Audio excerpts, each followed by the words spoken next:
Hello beautiful souls, welcome to the channel. This is Zara. Friends, this is video number 4 of the SIBO and Candida series. In this video we're going to talk about phase 3, which entails eradication phase. So phase 1 was opening up the drainage channels, cleaning your liver and kidney. Phase 2 was breaking open the biofilm, disrupting the shelter of the bad bugs. And phase 3 is eradication phase, which means it's time to kill the bad bugs now because they're out in the open.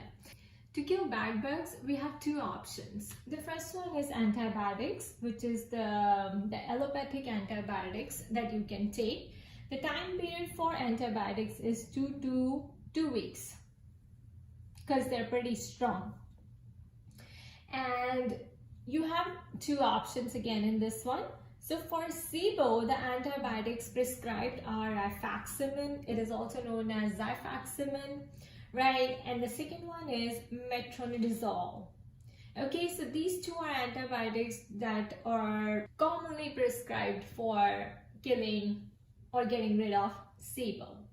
And for killing Candida, the antibiotic that's prescribed is fluconazole, or it is also known as diflucan. So it all depends on your doctor and also depends on you. What strain of Candida are you carrying? Is it albicans? Then I think the fluconazole or the diflucan will work. If it is another strain of yeast, then your doctor will prescribe something else. But for that, you have to go for the stool test. Comprehensive stool test, which will test or identify that what are you actually metabolizing, or what is your body actually metabolizing. Is there any presence of Candida? I think for checking the presence of Candida, we also have this test called IgG or IgA, something like that, IgG test. Okay, it checks your immunoglobulins or your immunity towards Candida. So guys, these are your options of antibiotics, and the time period is 2 weeks. You can get done in 2 weeks. They're pretty strong. The side effect is that they're very hard on your liver, and it also kills good bugs along with your bad bugs. Okay, so this is the side effect, like it will be hard on your liver and it will be killing your good bugs as well. This is the reason why doctors prescribe probiotics right after giving you an antibiotic or after you complete your antibiotic course. Okay, so these are the side effects. Now, if you ask me personally, I've done both. Okay, I've done the rifaximin and metronidazole one round.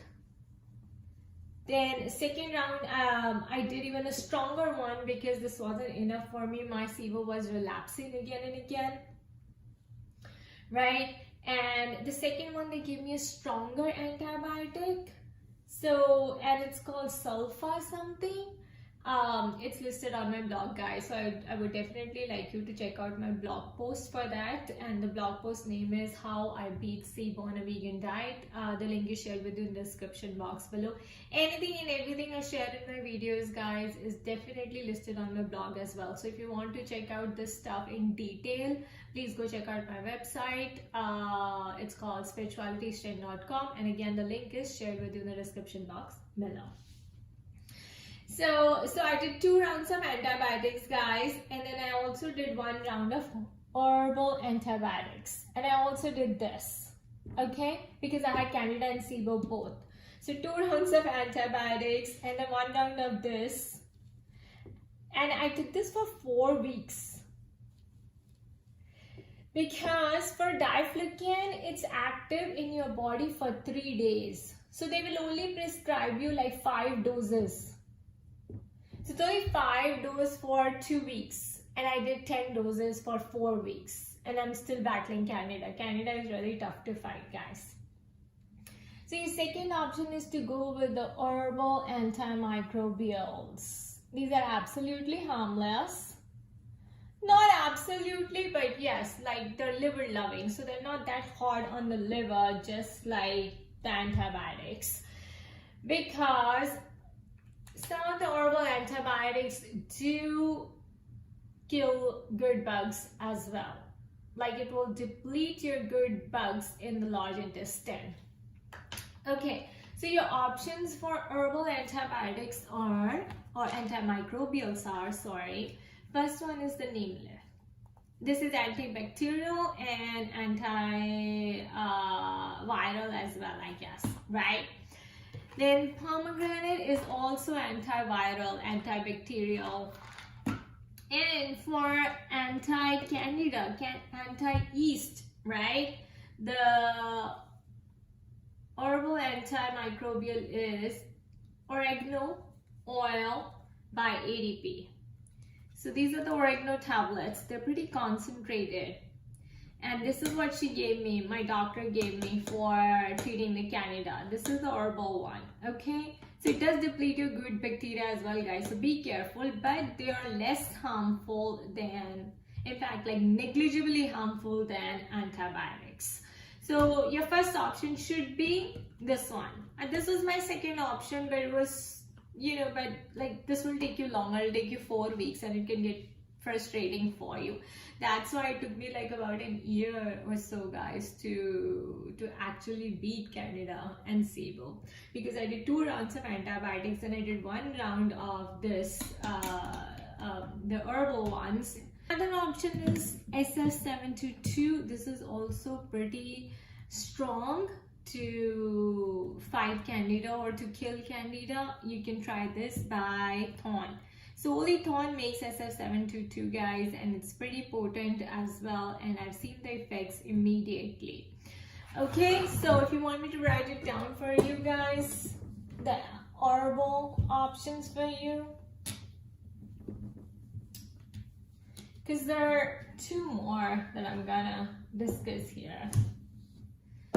So your second one, so we're talking about this herbal ones. So your first option for killing SIBO is neem and pomegranate. Okay, then your option for killing Candida is ADP, oregano, then SF722 by Thorn. You can also take this herb, Echinacea, in the form of tincture or tea that I talked about in my earlier video.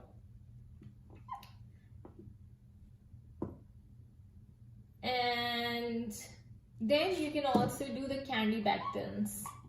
The candibactin, AR and BR. Or here, your second option with this one is also candibactins, AR and BR. Guys, with SIBO, I would also suggest that you take Atrantil along with SIBO treatment.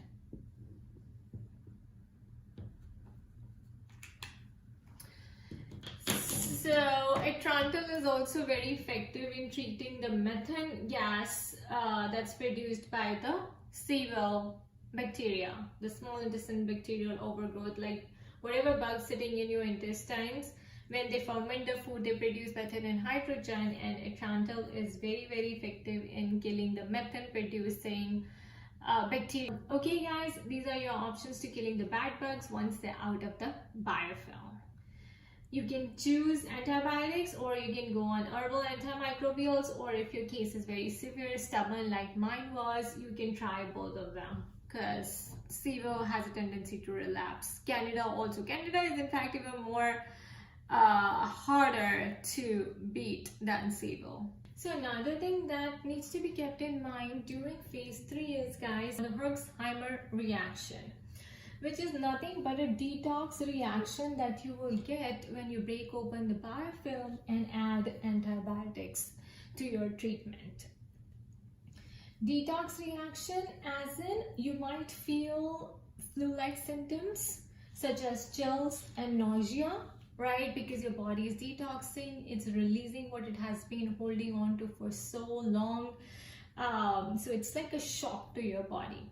Okay, the Google definition of Herxheimer is that these are detox reactions and they're short term from days to a few weeks.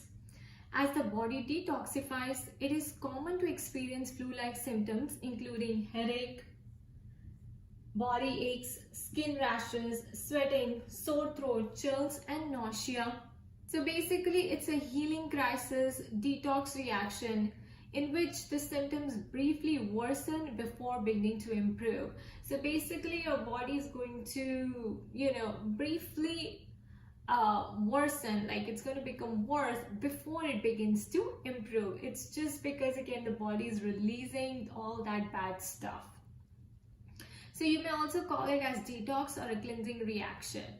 Personally, guys, I experienced headaches, muscle and joint pain, body aches, feeling of being lost, like I felt lost for a lot of days. I even stopped doing yoga and meditation because I was feeling so weak and became more emotionally volatile. I was releasing a lot of like emotionally stored stuff in my liver, because we are kind of opening up the liver and kidney too, and all that stress is stored in the ancestral stress, basically stored in liver. So when you are detoxing your body at that level, then you are kind of likely to become emotionally volatile as well, and you will say things, be aware of your emotionally charged words that come up during that time, because you're gonna say things that you do not belong to you. In fact, it's coming from your family members, from your ancestors, and that's why we say that SIBO and Candida are stress induced. So you're basically releasing that stress along with the bad stuff.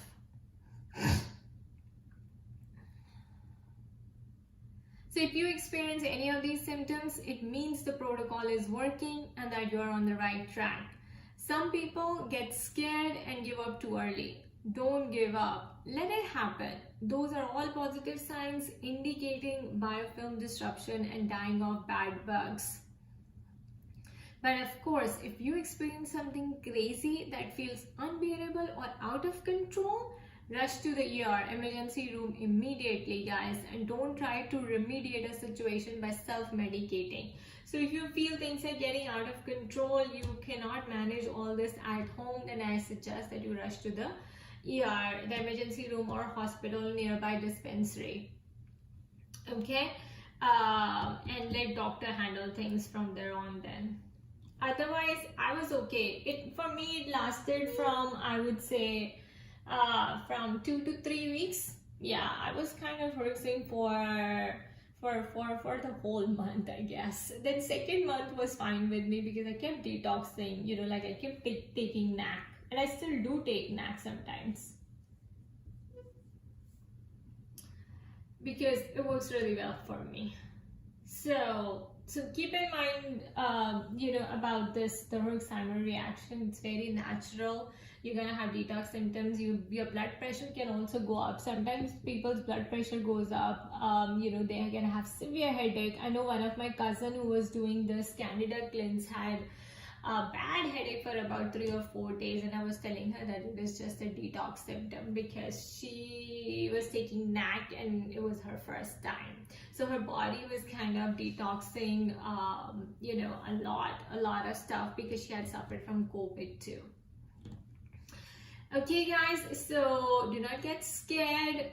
Things are going to get worse before they begin to improve, and that's good. And that at that point you just Herxheimer. Okay, it's just a part of the Herxheimer reaction, just a part of things getting better for you. Alright, then we're going to talk about phase 4, which is healing your gut, in the next video. Thank you.